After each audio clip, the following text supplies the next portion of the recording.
La economía es de esos temas que es como el oxígeno, ¿no? De esas cosas en las que uno no repara hasta que le empieza a faltar, ¿no? En general, a uno le gusta charlar de otras cosas en la vida, cuando se encuentra con gente, cuando trabaja, de las cosas más bonitas. A mí no, a mí me encanta hablar de economía. Ya vamos a llegar. A mí me encanta. Pero bueno, en los últimos tiempos, todos, incluso aquellos que no nos gusta hablar de economía, solo hablamos de eso porque solo estamos hablando de plata, ¿no? Estamos hablando de lo que falta, de lo que perdimos, de lo que es necesario para poder llegar al otro día, ¿no? Efectivamente, vos, sinceramente, hablás mucho de economía, y me doy cuenta que te gusta, porque te encuentro hablando de economía aún cuando podrías estar hablando de otras cosas. Y hablás mucho en el libro, porque básicamente es el eje de muchos de los problemas que tuviste que afrontar cuando fuiste gobierno, ¿no? Lo que vos llamás, una frase así muy, muy literaria pero muy clara, el peso de lo real, ¿no? Y hay un párrafo en el que decís, recordando esos problemas económicos que tuviste que afrontar, mencionás la crisis con las patronales agropecuarias de la 125, la caída de Lehman Brothers y la crisis de la subprime de 2008, la más grande de la historia junto con la Gran Depresión de 1930, el acoso de los fondos buitre, tener enfrente una oposición que en el año 2010 nos dejó sin aprobar el presupuesto nacional, haber soportado 5 corridas cambiarias sin tomar la decisión de acudir al FMI, o seguís diciendo los cacerolazos de protesta porque no se entendió la necesidad de regulación cambiaria que la prensa estigmatizó con el nombre de cepo. ¿Cómo explicás que en el medio de todas esas crisis internacionales reales y furibundas no hayamos sentido como pueblo, no lo hayamos padecido, y ahora que no hay una crisis de esas características, siempre se dice que va a estallar en cualquier momento, pero todavía no estalla, nos estamos cayendo a pedazos? Bueno, la verdad que el tema que vos abordás es una de las claves no solamente del libro, sino creo de nuestros problemas también como sociedad, ¿no? A ver, cuando estalló la crisis del año 2008, yo hacía apenas 9 meses que era presidenta. Yo siempre digo, el parto llegué yo y nació el nene.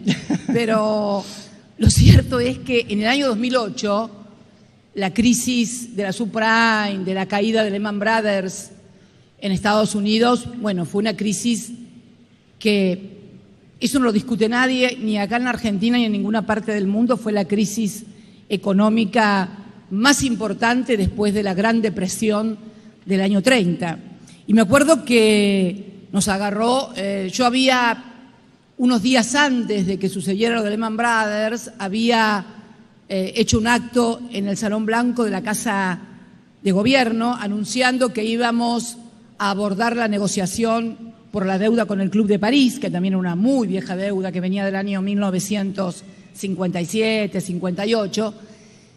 Y la verdad que tuvimos que bajar todo eso que habíamos previsto porque fue de una magnitud brutal la crisis. La verdad que, y además una crisis que repercutió muy fuerte también en el año 2009. Vos sabés que ahí hicimos un gran esfuerzo por parte del Estado. Ahí lanzamos los programas REPRO, que eran ayuda a las empresas para que no despidieran gente. El Estado le pagaba el sueldo a determinadas empresas que se encontraban, bueno, mal por la crisis. Sí.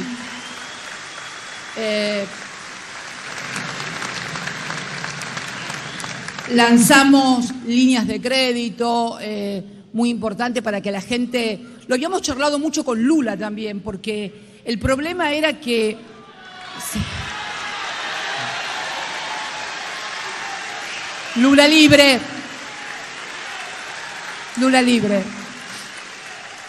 Lo habíamos charlado mucho con Lula y él tenía una frase que lo definía el problema y decía, la gente cuando hay una crisis y todo el mundo habla de crisis en la televisión, en la radio, en todas partes, en la calle, la gente que tiene su trabajo se empieza a retraer, empieza a no consumir, a no gastar, y esa crisis se retroalimenta sola porque el miedo de la gente que termina, que no, por ahí me echan del trabajo, no voy a gastar, y al no gastar no compra los productos que producen otros y finalmente se produce la autoprofecía cumplida, te terminan echando porque la crisis fue generando toda una actitud de no consumo, de un parate de la economía, y entonces él me decía siempre, y hemos convenido en que teníamos que salir muy fuertemente desde el Estado a impulsar que la gente no tuviera miedo, no asustar a la gente, que la gente consumiera y que nosotros tuviéramos una política de crédito y de ayuda desde el Estado muy fuerte.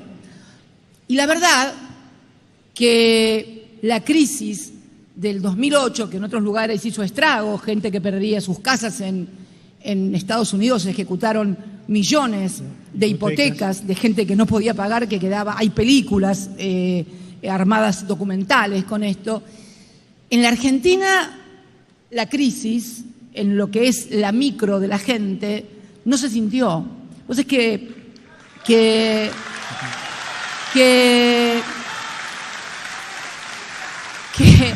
vos sabés que algunos por ahí después me decían, vos tendrías que haber dejado que se sintiera un poco más la crisis para que la gente se diera cuenta del esfuerzo. Le digo, pero ¿cómo?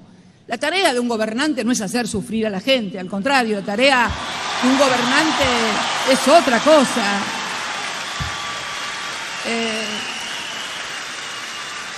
La tarea de la gente, la tarea del gobernante es impedir que la gente sufra y articular todo su esfuerzo y todas sus políticas para esto, ¿no? O sea, yo creo que eso fue lo que hicimos en el 2008 y en el 2009, porque la crisis se sintió muy fuerte también con una caída muy grande en el 2009. Después, en el 2010 salimos y muy bien, en el 2011 también, pero hubo que poner, y además yo recién eran 9 meses de presidenta tenía. Vos sabés que siempre llegaba yo y nunca sacaba el turno que me tocaba, que el más conveniente cuando iba a la facultad, era como que bueno, nada. Era como que llegaba siempre con las malas, pero bueno, después vino todo el amor y todo el cariño que bueno.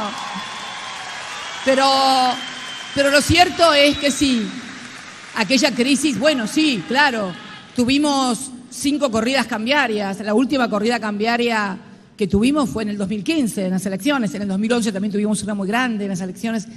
Te vuelvo a repetir, hay que trabajar mucho y estar muy fuerte, ¿no? Esa fue una crisis venida de afuera. La de las 125 fue diferente. Es una crisis autoinfligida, si uno lo piensa bien, porque fue una crisis producto de una medida que adoptó el gobierno y que fue rechazada por un sector y produjo una crisis evidente, que sumada a la crisis que nos venía de afuera, bueno, podríamos habernos, no sé, puesto con excusas, pero la gente no vota presidentes para que le echen la culpa a otros o que se excusen. La gente vota presidentes para que solucionen los problemas.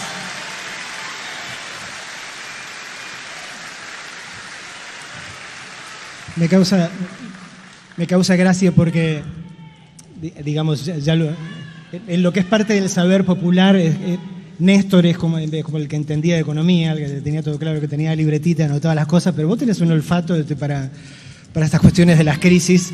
Hay una parte en el libro donde vos empezás a recordar la previa de la crisis de lo que iba a ser el 2001 y donde vos le decías a Néstor que todo se iba a caer, le decías, estaban pagando unas tasas altísimas, monstruosas. Yo le dije una vez más, ¿no te das cuenta que esas tasas son impagables? Acordate lo del Bonex. Me contestó otra vez que estaba loca. Se incendia el país si pasa lo que vos decís. Y se incendió al final. Sí, eso fue una de las anécdotas de nuestra relación, donde se mezcla lo cotidiano, lo personal y familiar, también con lo profundamente político. Es cierto, Néstor era una persona que era un autodidacta en economía, leía mucho Y bueno, en el año 2001 nosotros teníamos plazos fijos en la Argentina, obviamente con muchísimos argentinos, pero él era el gobernador de la provincia de Santa Cruz y las provincias productoras de petróleo y de gas habíamos recibido regalías hidrocarburíferas y él había armado un fondo de inversión que lo tenía afuera del país. Pagaban muy poco, porque obviamente en el mundo las tasas que se pagaban en dólares era del 2% nomás. En cambio, acá eran tasas en dólares astronómicas. Y nosotros teníamos, como familia también, el antecedente de que en el año 89, cuando Néstor era intendente, también teníamos plazos fijos en el banco y vino el plan Bonex. Yo no sé, seguramente muchos de ustedes no lo recuerdan. Para los que no leen historia, brevemente, en el año 89, cuando se produce la hiperinflación durante el gobierno del presidente Alfonsín, bueno, se adelanta la entrega del gobierno, etcétera, etcétera, y en el año 90, si mal no recuerdo, viene otro coletazo de la crisis y se hace un plan Bonex. ¿Qué era el plan Bonex? A la gente que tenía plazos fijos en el banco, como no le podían devolver la plata, le dieron Bonex. Bonex 89, son bonos, títulos de deuda Papeles. del Estado, papeles, papelitos. No te daban plata, te daban papelitos. Y bueno, y me acuerdo que recibimos papelitos y que después los cobramos con el tiempo y se cobró bien, pero yo le decía a Néstor, va a pasar lo mismo que ya con el Bonex. Fíjate que nos agarraron una vez, le decía yo. No, me decía, no. Vos no sabés, no entendés, me decía. No. Pero le digo, pero es lo mismo, Néstor, te están pagando tasas monumentales, como nos pagaban en el 89, y no te la van a devolver, te van a agarrar con toda la plata. ¿Por qué no haces una cosa? Hacé lo que hiciste con la plata de la provincia. Sacala afuera, nadie te puede decir nada. Si vos tenés la plata del Estado que administrás en una cuenta, en un fondo de inversión, afuera, ¿por qué no vas a poder? No, aparte mirá las tasas que están pagando. Bueno, y vino, y cuando vino el corralito, estaba, y yo le decía, te dije, estuve una semana diciéndole, te dije, mirá vos que sabías de economía, vos que eras el sabio de economía, y bueno, y la verdad que sí, es una... Porque viste que los hombres muchas veces nos subestiman en el fondo, aunque nos quieran, nos subestiman. Chicas, siempre nos subestiman. Siempre. Aún cuando seamos muy inteligentes nos miran así, ¿no? Así que bueno, nada. Eso también es una anécdota que recuerdo muy bien, ¿no? Pero más allá de la anécdota personal y política, porque sí realmente lo es, sí me hace reflexionar acerca de estas crisis cíclicas de la Argentina, porque en definitiva lo que uno marca como una anécdota en un libro, como un pedazo de historia, vos fíjate, 89, 2001, o sea, es como que cada vez que se aplican políticas neoliberales, finalmente el país termina en crisis.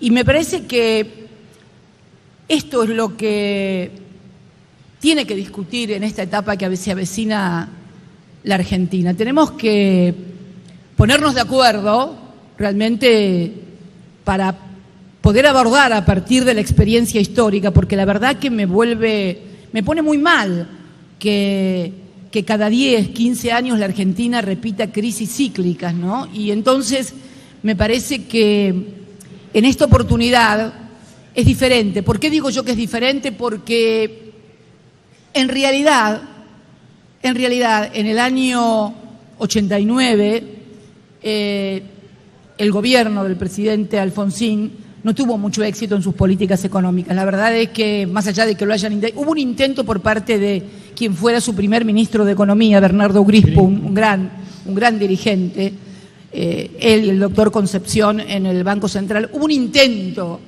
pero el endeudamiento de la dictadura, la situación internacional, en fin, una serie de factores Y la sociedad argentina había acompañado con mucha ilusión, con mucha esperanza aquel advenimiento de la democracia. Y la verdad que lo vivió como un fracaso. Y después lo que vino durante la época de los 90, con lo cual en el año 2001, en realidad, cuando se produce esa crisis, mucha gente no tenía esperanzas ni pensaba que se podía tener otro país diferente. Te decían que era imposible no pactar con el Fondo Monetario, que si uno no pactaba con el Fondo Monetario se caía el país, que si no hacíamos tal cosa se caía tal otra. Y la verdad que yo creo que lo más importante de los 12 años y medio de nuestra gestión, de esa gestión que Néstor empezó con apenas 22% de los votos en el año 2003 hasta el 9 de diciembre del 2015, lo que prueba que con dificultades, con problemas, porque siempre los hay, puede haber un modelo de país diferente. Y yo creo que el retornar, y creo que el retornar nuevamente a políticas neoliberales como las que o no sé, porque la verdad que habría que darse una discusión qué es lo que se hizo en estos 4 años, porque nunca se vio algo igual, nunca.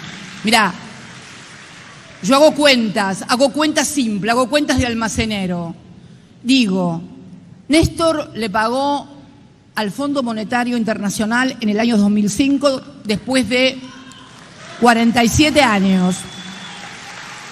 Pero lo cierto es que cuando Néstor paga en el año 2005 la deuda del Fondo Monetario con sucesivos stand-by, waiver y renegociaciones, venía del año 57, o sea, hubo 47 años de endeudamiento y renegociación permanente con el fondo. Vos imaginate la cantidad de presidentes que hubo.